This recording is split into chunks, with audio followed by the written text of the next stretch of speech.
Our big family getaway had barely started when my mom suddenly decided my bank account belonged to everyone. She ripped my purse out of my hands, dug out my wallet, and proudly announced that my card would be covering the entire trip. I just smiled and quietly lined up a move so savage it turned their free vacation into the biggest regret of their lives. My own mother tried to hijack my money on what was supposed to be a family vacation, and in that moment, something inside me just snapped. But what she didn't know was that I had already set a trap, a quiet, brutal move that would turn her greedy scheme into the biggest, most agonizing regret of her life. It was supposed to be a fresh start, a family getaway, but the moment we landed, my mother, Eleanor, decided it was time to make her move. With a triumphant, almost predatory grin, she yanked my purse right out of my hands. "We'll be using your credit card for this entire vacation," she announced, her eyes gleaming with something I can only describe as pure, unadulterated greed. I just looked at her, my face a mask, but inside? Oh, inside, I was already savoring the chaos that was about to unfold. I pulled out my phone, slowly opened my banking app, and then, with a little smirk, I turned the screen toward her. "You're going to love this message from the bank," I said. Her confident smile didn't just vanish, it evaporated. Her face, which moments ago was beaming with smug satisfaction, went ashen. Her eyes darted across the screen, then back to mine, and then she let out a piercing scream. Right there. In the middle of the airport terminal. That was the exact moment I knew this trip was about to spiral into glorious, delicious mayhem. Eleanor stood frozen, still clutching my purse like it was a treasure map, but that smug look, the one she always wore when she thought she had the upper hand? Gone. Just utterly gone. She genuinely believed she'd won, that I would just roll over and take it. But I had other plans. Far, far better plans. Let me rewind for a second, because you really need to understand how deep this toxicity ran. Growing up, saying no to Eleanor wasn't just an option, it was a punishable offense. Every single time I tried to set a boundary, I'd get the full Eleanor treatment, guilt-tripped into oblivion, manipulated with expert precision, bombarded with endless calls, and then, of course, cast as the selfish child who didn't care about her own family. So, I knew exactly what would happen if I flat-out refused to fund this family trip. Instead of saying no, I played along. But on my terms. I booked my own flight, reserved my own hotel room. No shared accommodations, no chance for her to casually borrow from my wallet. I was going, yes, but I was making damn sure she couldn't take advantage of me. Eleanor absolutely hated it. She sulked. She complained. She even threw a few tantrums. But eventually, she seemed to let it go. Or so I thought. Fast forward back to that airport. Honestly, I was already mentally drained before we even touched down.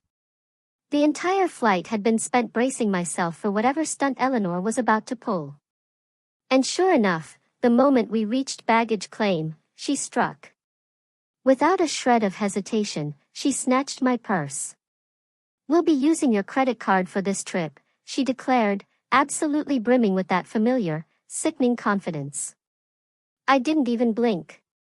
I just smiled, pulled out my phone, opened my banking app, and turned the screen towards her.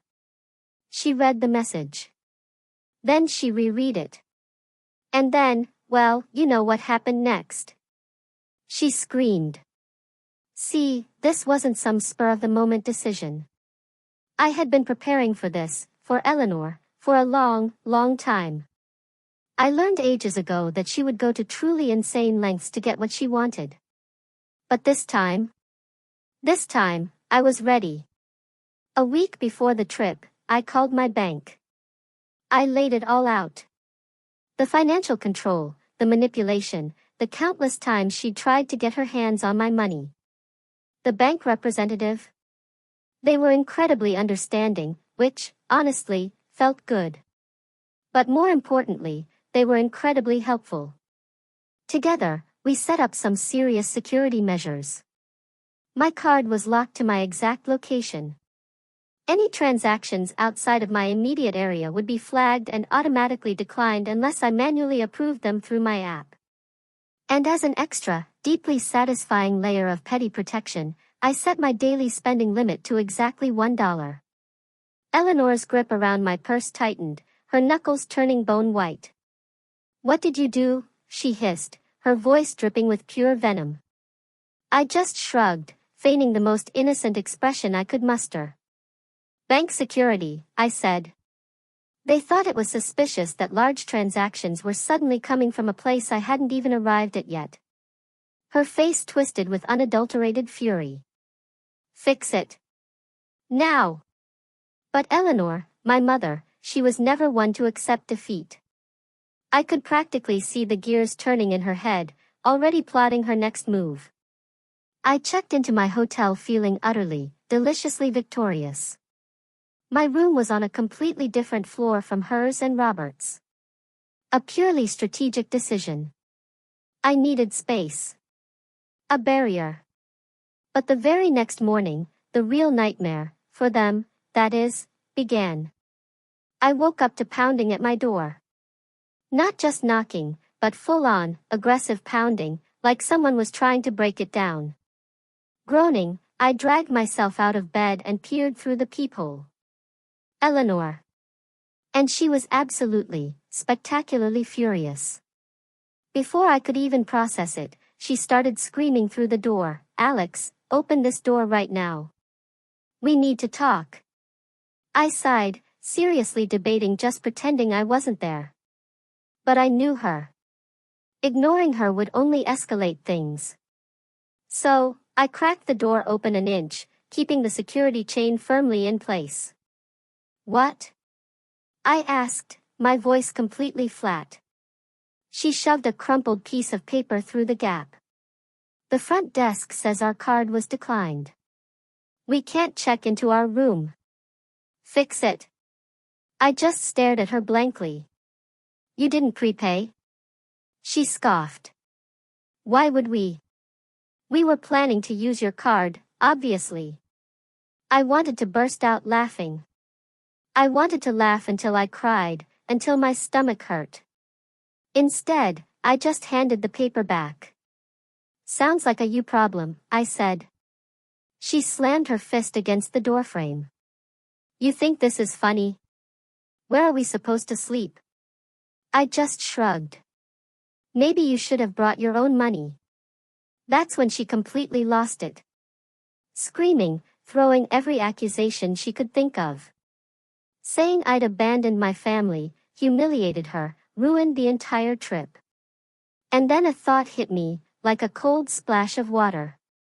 Robert, my father, he was just as guilty. He never stopped her. Never defended me. Not once did he tell her she was wrong. I shook my head. Not my problem. And then, I shut the door right in her face. But believe me, she wasn't done. Oh no. An hour later, my phone absolutely exploded. Calls, texts, voicemails, a relentless assault. I ignored every single one. Then came a knock on my door. A polite one this time. I checked the peephole. Not Eleanor, not Robert. Hotel security. I sighed, a weary sigh, already knowing exactly where this was going. I opened the door. "What's the issue?" I asked, my voice carefully neutral. The security officer gave me a tight, professional smile. "Your parents are at the front desk, sir. They're claiming you stole their money and left them stranded." I laughed. A real, honest-to-goodness, full-bellied laugh. "You've got to be kidding me." The security guard, predictably, did not laugh back. "They're insisting that you let them stay in your room." "Oh, absolutely not," I said, crossing my arms, my resolve firm. "Do they have any proof that I took anything from them?" He hesitated. "Well, no." I cut him off. Then they're lying. I booked my own room. I paid for it with my own money. They tried to take advantage of me, and now they're dealing with the consequences. Not my problem. The guard shifted uncomfortably. Look, I'm not trying to take sides here, but they're saying they have nowhere else to go. The hotel is fully booked. I raised an eyebrow. Still not my problem. Then, a new voice spoke up from behind him. She's right. I leaned past the security guard and saw the hotel manager standing there, a middle-aged woman with sharp eyes and the exhausted expression of someone who had clearly dealt with far too many entitled guests. She turned to me. I checked the system. You paid in full. Your parents, however, did not. If they can't provide another payment method, they'll have to leave. From somewhere down the hall, Eleanor's voice shrieked, a sound of pure outrage. And just like that, they were gone. Evicted. But of course, she wasn't done. That night, I finally let my guard down a little, heading down to the resort bar for a much-needed drink. Just as I was unwinding, my phone buzzed. A notification from my bank, attempted login from an unrecognized device. My stomach dropped like a stone. I sat bolt upright. Then another alert, password reset requested. My blood ran absolutely cold. I knew, with sickening certainty, exactly what was happening. I practically sprinted back to my room, locked the door behind me, and tore open my banking app.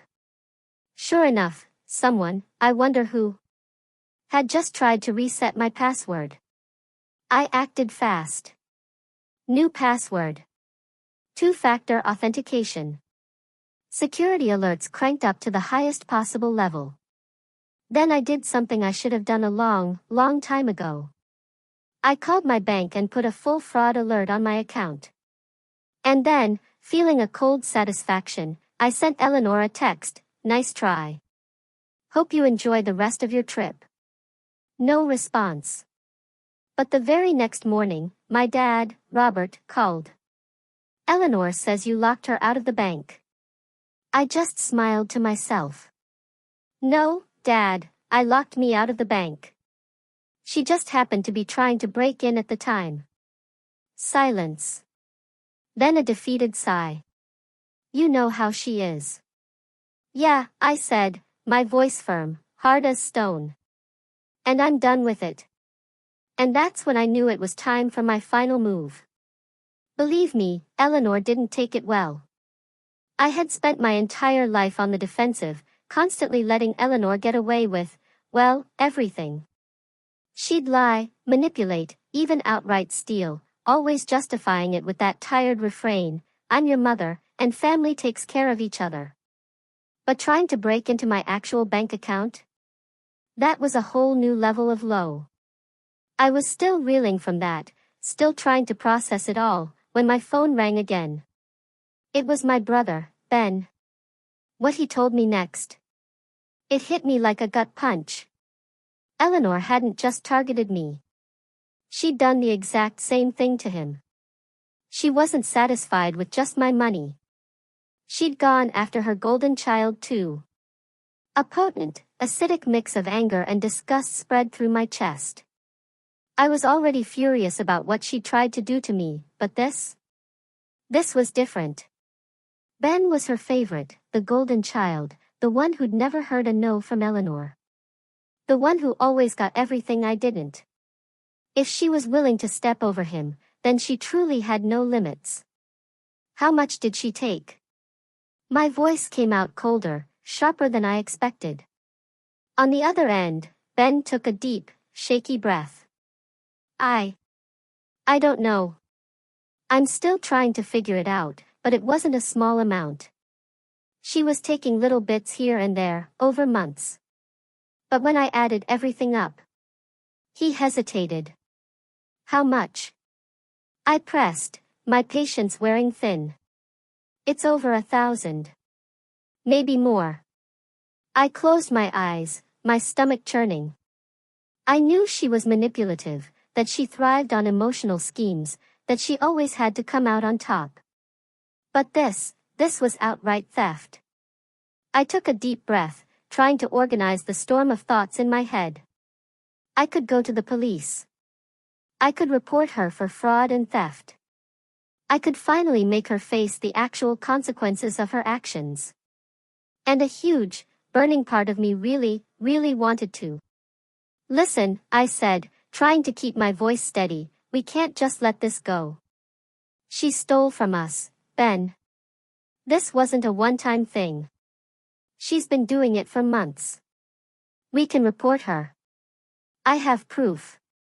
Bank statements, suspicious transactions, everything. You do too. We can take her down for good. There was a long silence on the other end, heavy and tense. Maybe, Ben murmured. Maybe what? I asked, my patience completely gone. He sighed. Maybe there's a better way to handle this. Something that doesn't involve the police, but ends up being much worse for her. That caught me completely off guard. Worse? How? Meet me, he said. I hesitated for a moment, but I had to know what he was thinking. Where are you? He sent me the location of his hotel. Without a second thought, I grabbed my bag, my phone, and I left. The drive there was a whirlwind of thoughts, my anger mixed with a strange, chilling urgency. The image of Eleanor trying to break into my bank account was still fresh. The worst part? She probably wasn't even remorseful. To her, we were just resources. Objects to be exploited. When I arrived at Ben's hotel, he was already waiting in the lobby. His face was tight, his eyes slightly bloodshot. And the first thing I noticed? He didn't just look angry. He looked truly, utterly betrayed. We found a quiet corner in the reception area, and he wasted no time. She thinks she can do this and just get away with it, his voice a sharp whisper. She blew through all her trip money, tried to steal from you, and you know what I just found out? She already took out a loan in my name.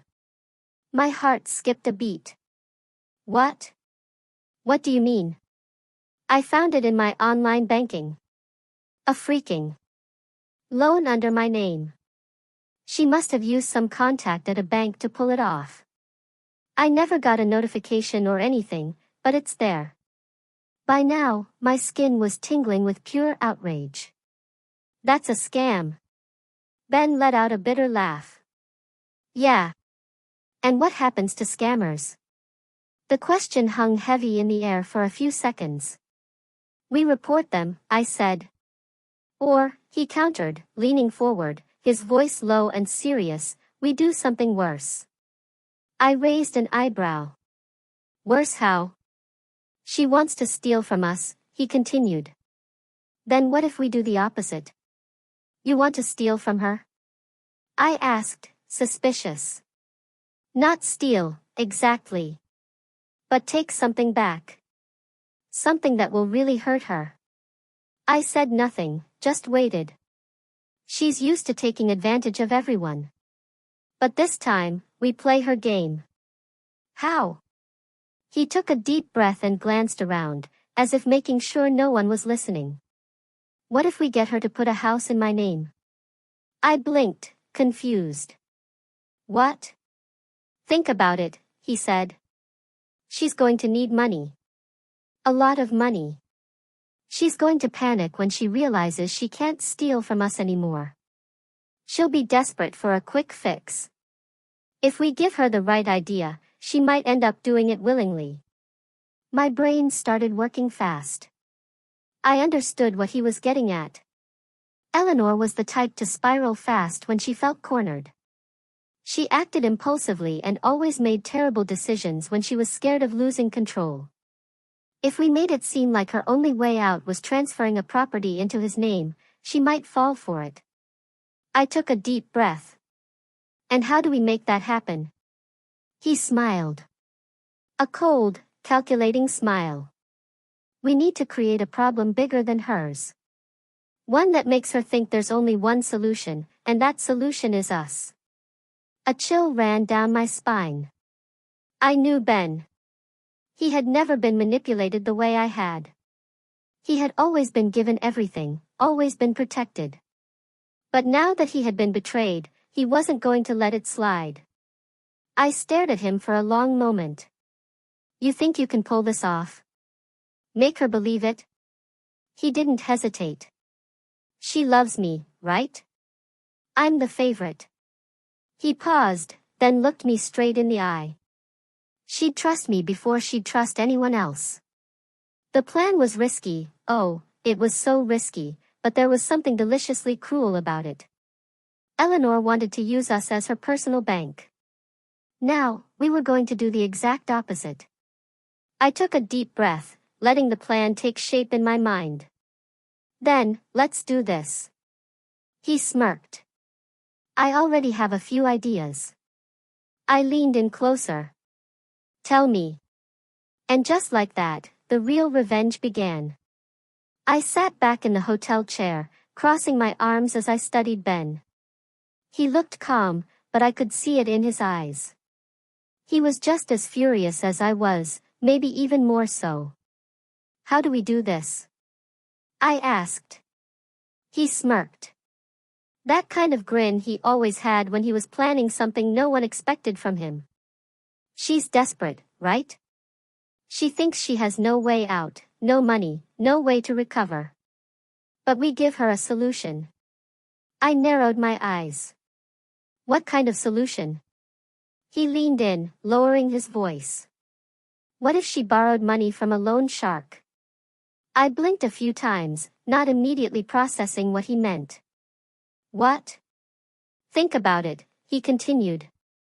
If she truly believes the only way out is getting cash fast, she's going to start looking for options. She can't use our cards. The bank is watching her. But what if we suggest a way, a high-interest loan, something she can pay back later? I took a deep breath, letting the idea settle in my mind. It made sense. Eleanor was always impulsive. If something looked like a quick fix, she'd take it without thinking about the consequences. We give her a little push. Tell her we know someone. Make it seem like it's her only option. Exactly. Ben's grin sharpened. And then we take the money and disappear with it. I raised an eyebrow. We take the money and how the hell does that not come back to bite us? He shrugged. She can't go to the police, right? She can't report a crime she committed. And with a loan shark, well, that becomes her problem. I didn't respond right away. It was risky, but there was something deeply satisfying about making her taste her own medicine.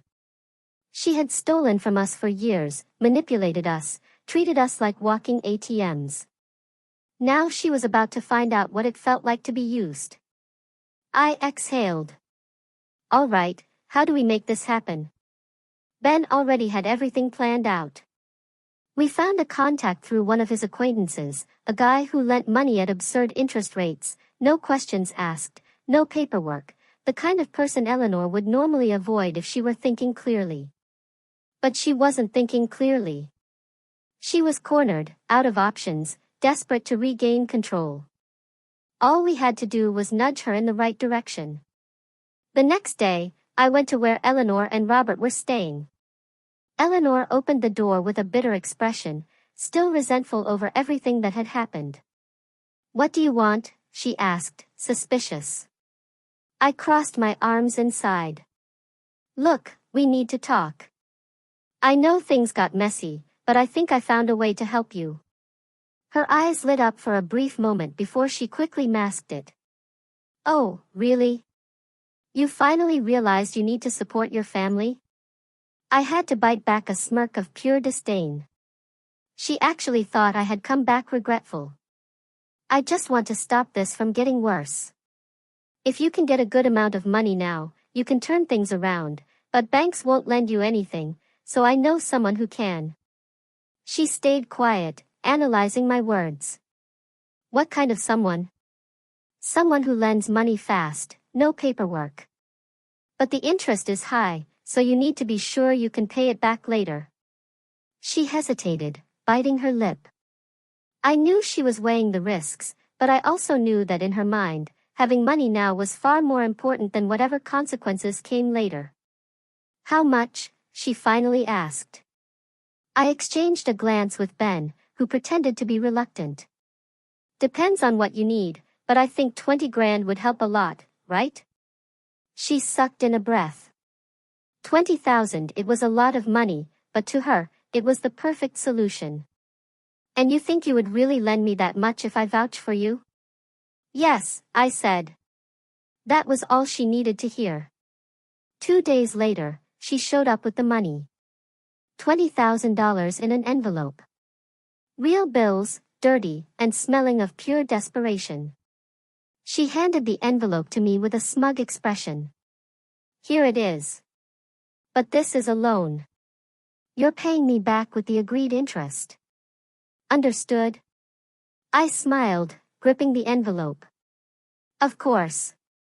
Then I walked away, holding back laughter. That same night, I sat next to Ben, who already had his laptop open. He took the envelope, pulled out the $20,000, and without hesitation, converted every single cent to Bitcoin. Done, he said. I blinked. Done? That's it? He shrugged. Now we wait. And if she asks about the money? He smirked. We act like nothing happened. I burst into laughter. I couldn't help it. Everything was happening so fast, and it was so absurd that I didn't even know if I should feel guilty or satisfied. Eleanor thought she had us wrapped around her finger, that she had trapped us in a debt that would keep us tied to her forever. But now she was the one trapped. She owed $20,000 to a dangerous loan shark and she had no money left. And us? We had just turned her scam into our investment. 2 days later, Eleanor called me. I want my money. I feigned surprise. What money? The money I lent you. I laughed internally but kept my voice calm. Oh, you wanted it back now? I thought you said it was long-term. She huffed. The interest is stacking up. I need that money now. I rolled my eyes. Relax. Everything's under control. You borrowed from a loan shark. If I don't pay, you know what could happen. I smiled. Wow, that really sounds like your problem. And I hung up. I knew this wasn't over. Eleanor would still try to turn the situation around, but now she was on the defensive. For the first time in her life, she knew what it felt like to be on the wrong side of the scam. The feeling of victory didn't come immediately. At first, it all felt like a dangerous game, too risky to celebrate too soon.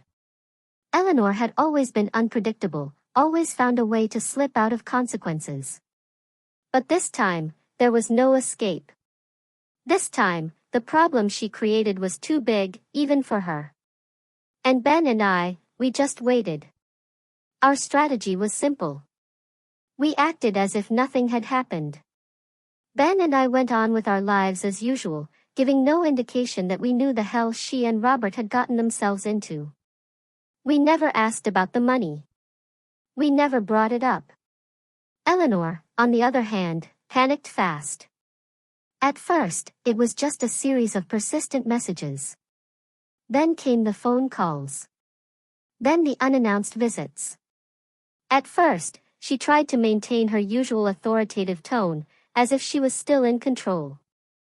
Where's my money? She would demand, wearing that same superior expression that no longer had any effect on me. And I would always reply in the same neutral tone. What money? The outburst started after the first week. Don't play games with me, Alex. You know exactly what I'm talking about. I would just smile, unfazed. I have no idea what you mean. She would slam doors, call Robert to try and pressure me, but nothing worked. Ben and I stood firm, unshaken. And deep down, she knew she was trapped. She couldn't report it. She couldn't take it to court. The money had left her hands willingly. And the worst part? The loan shark wanted his payment. It didn't take long for the first signs of real desperation to appear. At first, she tried negotiating with him, asking for more time, swearing the money was on its way. But those kinds of people don't accept excuses. The first time she came to me in tears, I knew things were going exactly how I wanted. "Alex, if you have a heart, help me fix this. They're going to kill us." I rolled my eyes. "You're the one who took the money, remember? You manipulated me."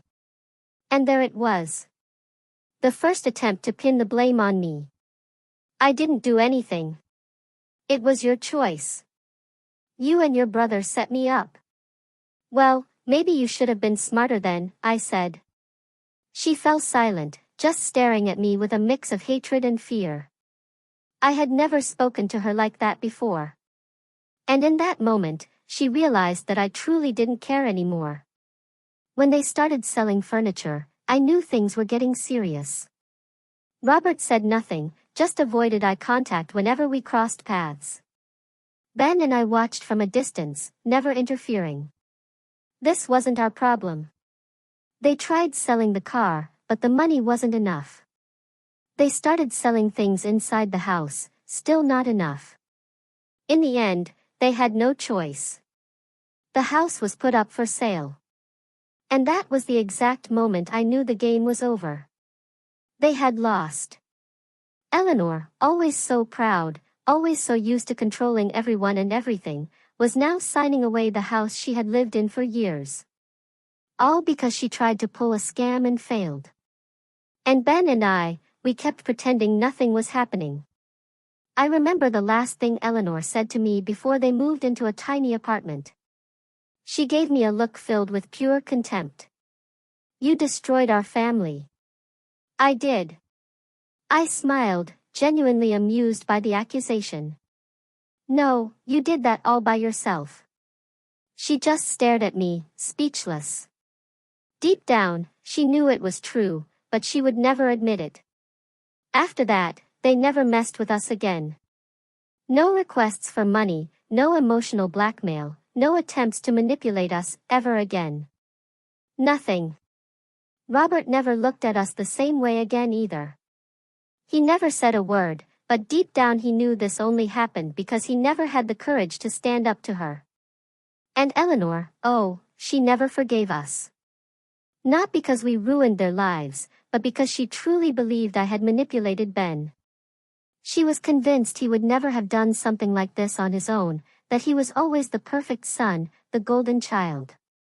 But the truth? He was the one who planned almost everything. And that was the greatest irony of all. I never felt guilty. Not for a single second. In the end, we got exactly what we wanted, freedom from them. And it was glorious. The money took some time to grow.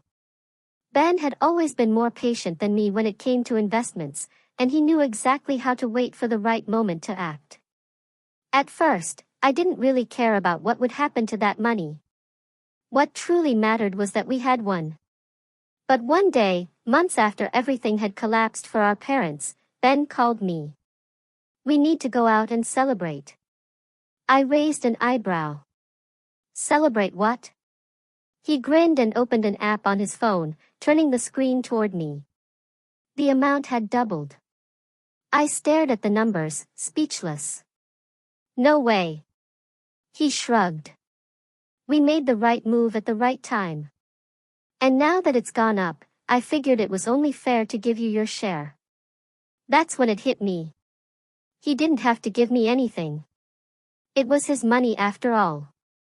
He had come up with the plan. He had made everything happen. And yet here he was, thanking me as if I had done half the work. "You don't have to. Seriously, this was all you. I just went along with it." He laughed. "That's ridiculous. Without you, I never would have done any of this. You were always there for me. Even when I was Eleanor's favorite. Even when she treated you like garbage and I pretended not to see it. You opened my eyes, and if anyone deserves this money, it's you. He put his phone away and handed me an envelope. Inside, there was way more money than I expected. This is just the beginning. If we wait a little longer, it could triple. I blinked a few times, unsure of what to say. For the first time in my life, he was thanking me for something. He was never the kind of person to express his feelings easily. He had always been the spoiled son, the favorite, the one who never had to worry about anything. But now, in this moment, he was acknowledging everything I had been through, everything Eleanor had put me through. And knowing that, that was the best part of the revenge. These days, my life is peaceful. I never had to look back. And honestly, there's nothing in my past that I'd want to revisit. With the money Ben gave me, I was able to completely rebuild my life. I moved to a new city, bought a small apartment, my apartment. I never had to depend on anyone again. I never had to worry about Eleanor and Robert's shadow creeping back into my life. And Ben, he's better than ever. He cut all remaining ties with our parents and decided to live life on his own terms. He invested even more money, and now he has the kind of life Eleanor always wanted for herself. The difference is he built it on his own. Sometimes he texts me, laughing at the irony of it all. If she knew I'm making money off what she tried to steal from us, I think she'd have a heart attack. And honestly, I think he's right. As for our parents, oh, they're exactly where they were always meant to be. After selling the house to pay off the loan shark, they had to move into a small, run-down apartment. Eleanor, who once bragged about having the perfect family, now lives off scraps in a place she would have despised at the peak of her arrogance. And Robert, well, he never said anything. Even when everything fell apart, he never came to us, never made a last-ditch effort, never apologized. He just accepted his new reality and kept living in Eleanor's shadow, just like he always had. They never tried to contact us again. And to me, that's a gift because now they know they can never use us again. Now they know they have no control over us. Now we are free. And honestly, that's worth more than any amount of money. Growing up with parents like Eleanor and Robert taught me many things, but perhaps the most important lesson was this: you can have parents, but that doesn't mean they have the right to control your life. I learned that the hard way. My parents believed that because they raised me, they automatically had access to whatever was mine, my time, my patience, my money, especially my money. They never saw their children as individuals. To them, we were extensions of themselves, resources meant to fulfill their needs without question. And for a long time, I accepted that. I accepted it because as a child it was easy to believe my parents were right, that family is family, that it's just a loan, that they would do the same for me. Lies. They would never do the same for me. What my parents wanted wasn't a loving bond of family. They wanted a long-term investment. They raised children expecting us to be living savings accounts, always available whenever they needed something. And the truth is, for a long time, that's exactly what I was. I let them take advantage of me, but at some point it has to stop because if you keep allowing it, they will never stop. They will take every cent, every favor, every piece of your sanity, and they will convince themselves that it's normal, that it's your duty. And you need to have the courage to say no. I know it's not easy. Saying no to manipulative parents is like pulling an emotional rug out from under them, the same rug they spent years weaving beneath your feet. And trust me, they will try to make you feel guilty. They will call you ungrateful. They will remind you of everything they ever did for you, as if raising a child is some kind of lifelong contract where you owe them repayment forever. But you don't owe anyone anything just for being born. Real parents raise their children to be independent, not to become puppets. Real parents understand that when a child grows up, they become an adult. And being an adult means you have the right to make your own decisions. That's what I learned the hardest way possible. I had to watch my parents drown in debt because they thought they could control their children's money. I had to listen to Eleanor blame me for her own failures because she could never take responsibility for her own choices. I had to cut them off because it was the only way to finally be free. And today, I can say with absolute certainty, it was the best decision of my life. I have no regrets. I feel no guilt. I don't miss them. If there's one thing I wish everyone understood, it's this: parents are not gods. They do not have an automatic right to what belongs to you. They do not have the right to control you. If you don't learn to protect yourself, they will drain you of everything you have. And one day, when you have nothing left, do you know what will happen? Nothing. They won't help you. They won't repay what you gave them. They will just find someone else to drain. That's what I learned. And that's why today I am free, because I took control of my life. And if there's one thing I can tell you, it's this: do the same before it's too late. It had been years since I last thought about them. My life had moved on. And with each passing day, without hearing their voices, without feeling the suffocating pressure of forced obligation, I could breathe a little easier. It was as if I had finally learned to exist without carrying the weight of being someone else's endless source of resources. I was happy. For the first time in a long time, my life was mine. I made my own decisions, worked for what was mine, and spent my money however I pleased without worrying about someone trying to dip their hands into my pockets. I owed nothing to anyone, and that was the best feeling in the world.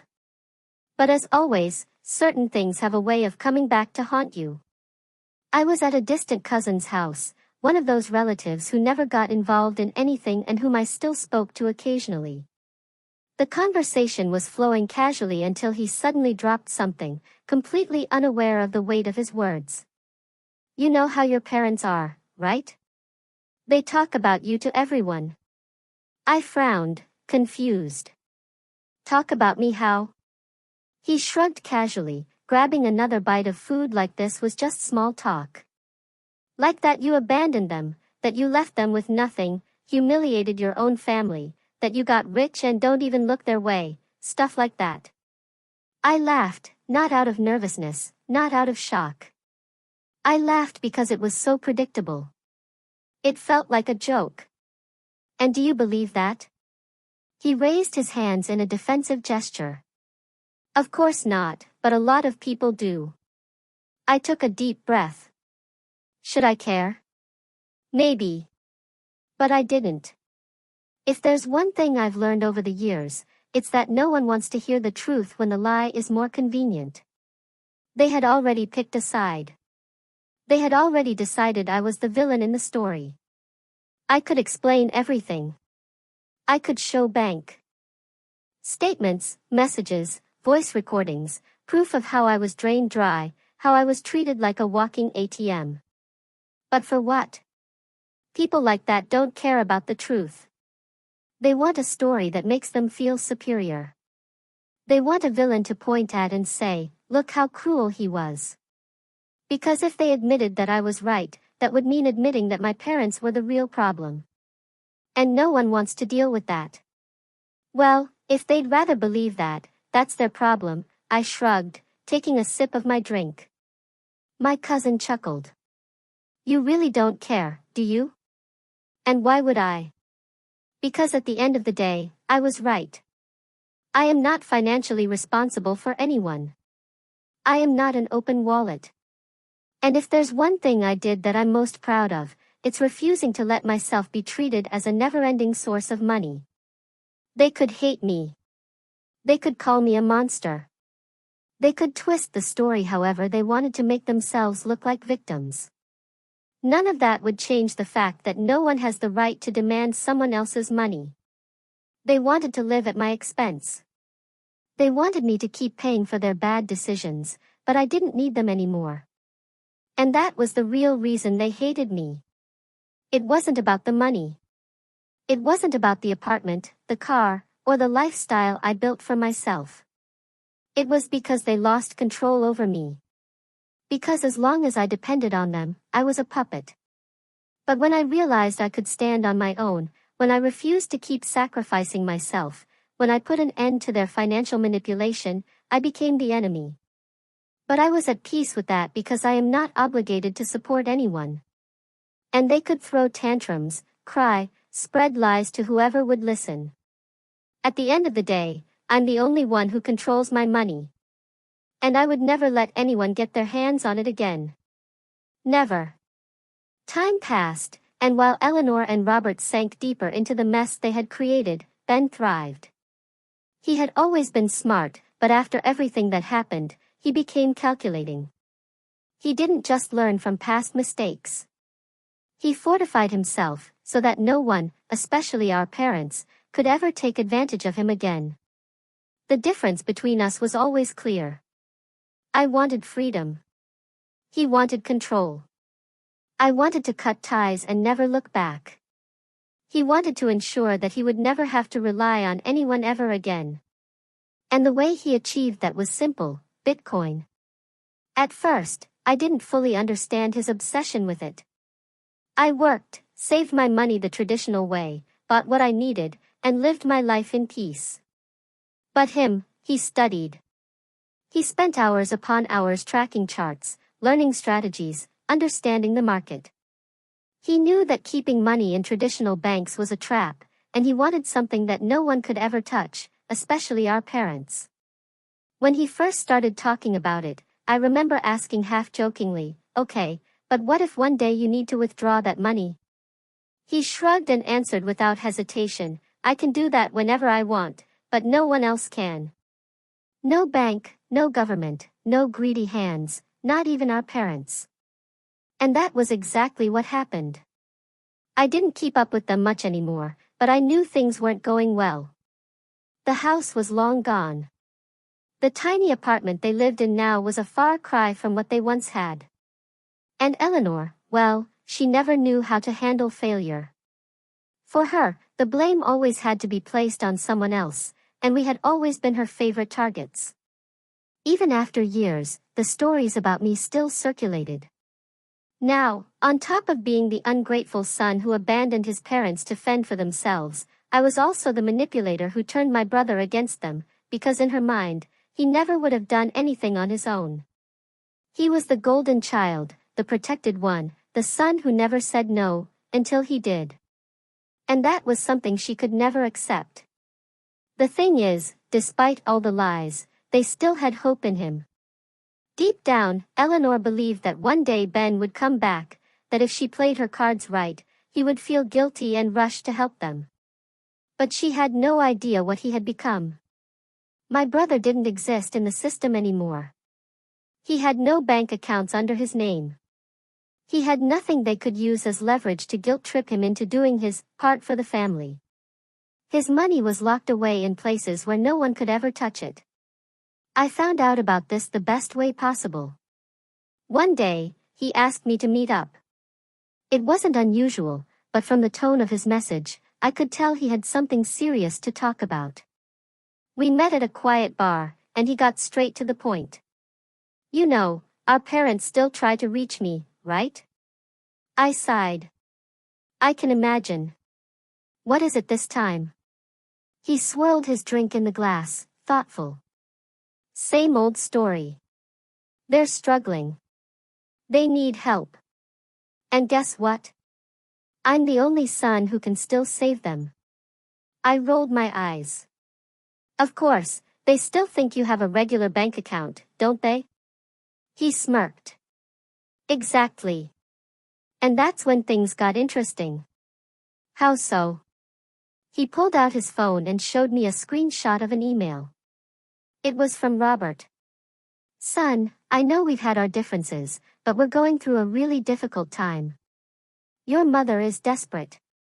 I'm doing what I can, but we can't keep up with the bills anymore.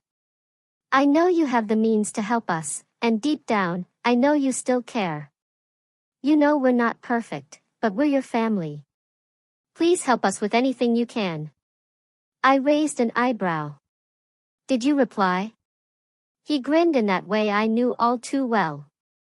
Yeah. For a brief moment, I almost felt bad. Almost. What did you say? He turned the phone toward me. Dad, I understand the situation, but I haven't used banks in years. All my money is in cryptocurrency, and unfortunately, there's no way for me to transfer anything to you. I hope you find a solution. Best of luck. I burst out laughing. You basically told them that even if you wanted to help, you physically couldn't. He took a sip of his drink, satisfied. Exactly. And you know the best part? They believed it.